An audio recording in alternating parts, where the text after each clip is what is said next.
So today we are going to work with our protractors, and I'm going to show you how to use the tool that you picked up on Friday before we left school. So with our protractor, I want you to take it out and look at it. If you don't have it, pause the video and go get it.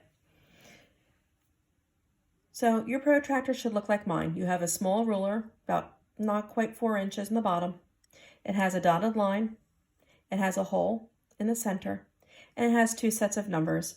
The outer sets of numbers starts with 0 on the left and goes all the way to 180. On the right, it starts with 0 on the inside and goes all the way to 180 on the left, okay? So depending on how we draw our angle, which side our axis is going to be on, will determine which way we read our numbers, okay? So I'm going to start out by drawing a 90-degree angle. I line up the big purple line with the dotted line on my ruler, on my protractor. There's the hole in my protractor that lines up with my axis. For 90 degrees, I put a dot and I draw my line. That's a 90-degree angle. So now I want to draw a 30-degree angle. So again, I'm going to take this hole on my protractor. I'm going to line it up with the hole on my paper. This dotted line lines up with a dotted line on my paper.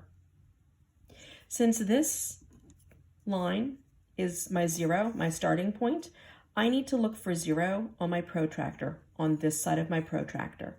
0 corresponds to the numbers on the inner arc, the inner set of numbers. So I'm drawing a 30-degree angle. So on the inner set of numbers, I look for 30 degrees.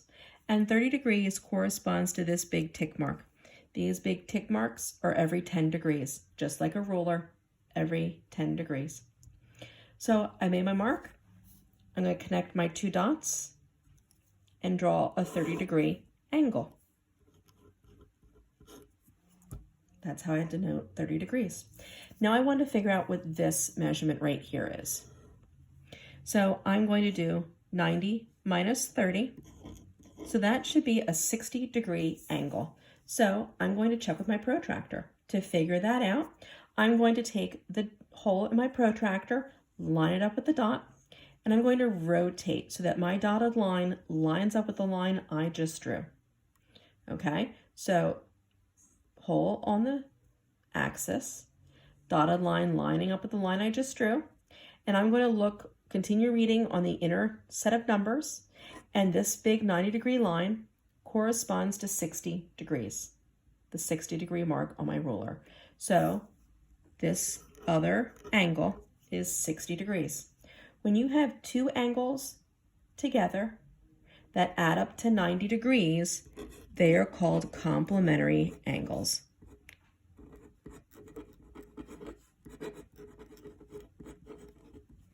They add up to 90 degrees.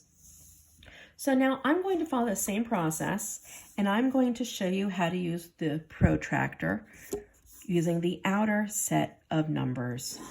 So I'm going to draw angles on the left side. I start out with a 90-degree angle again. I'm going to take my protractor, find the dot, line the dot up with the circle, which is my axis, and the dotted line with the horizontal line on my paper. Find the 0, corresponds to the outer circle of numbers. This time I want to make a 50-degree angle. So on the outer set of numbers, I'm looking for 50 degrees, and I put a little tick mark. I connect the tick mark with my axis, and I draw a line. This angle here is 50 degrees. You always write your angle measurement close to the axis, okay? You always put it between the two arms.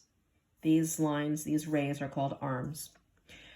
So now I want to measure and see what this angle right here is. Well, 90 minus 50 should give me a 40-degree angle.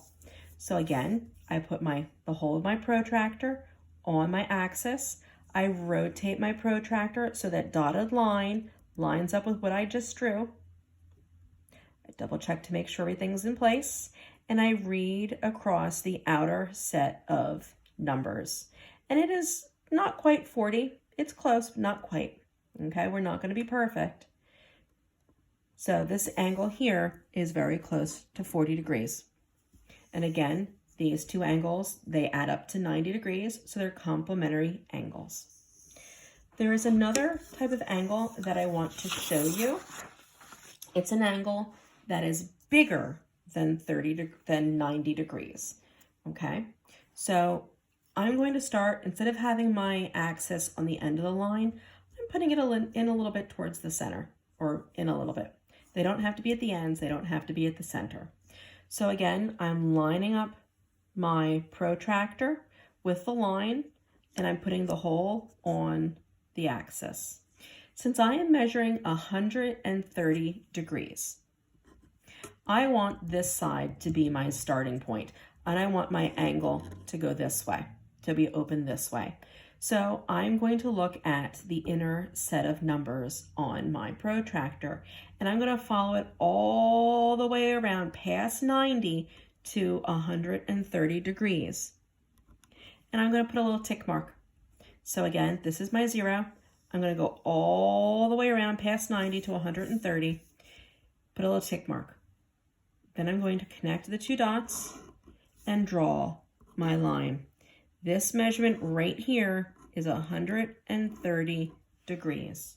It's an angle bigger than 90. We call angles bigger than 90, but less than 180 obtuse angles. Okay, so I have my obtuse angle, and I have my little acute angle. This little angle measurement, if I subtracted it from 180, this should be 50 degrees. So again, I'm going to take my protractor, and I can take my protractor and I can rotate it so that the line, my dotted line, matches the line I just drew, and I look at the internal angle measurement, and it does say 50 degrees. So when two angles, when they're added together and they equal 180 degrees, those are called supplementary angles.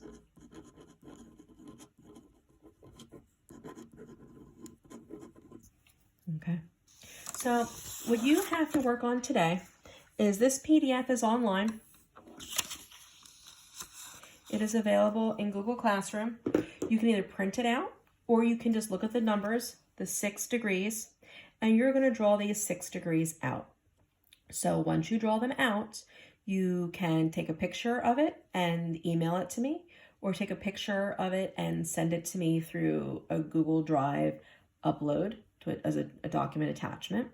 But I do want to see your angles. If you're having problems with sending me the angles, just let me know through chat or Google Hangout, and we'll figure out a way to get it to me. Let me know if you have any questions or any problems.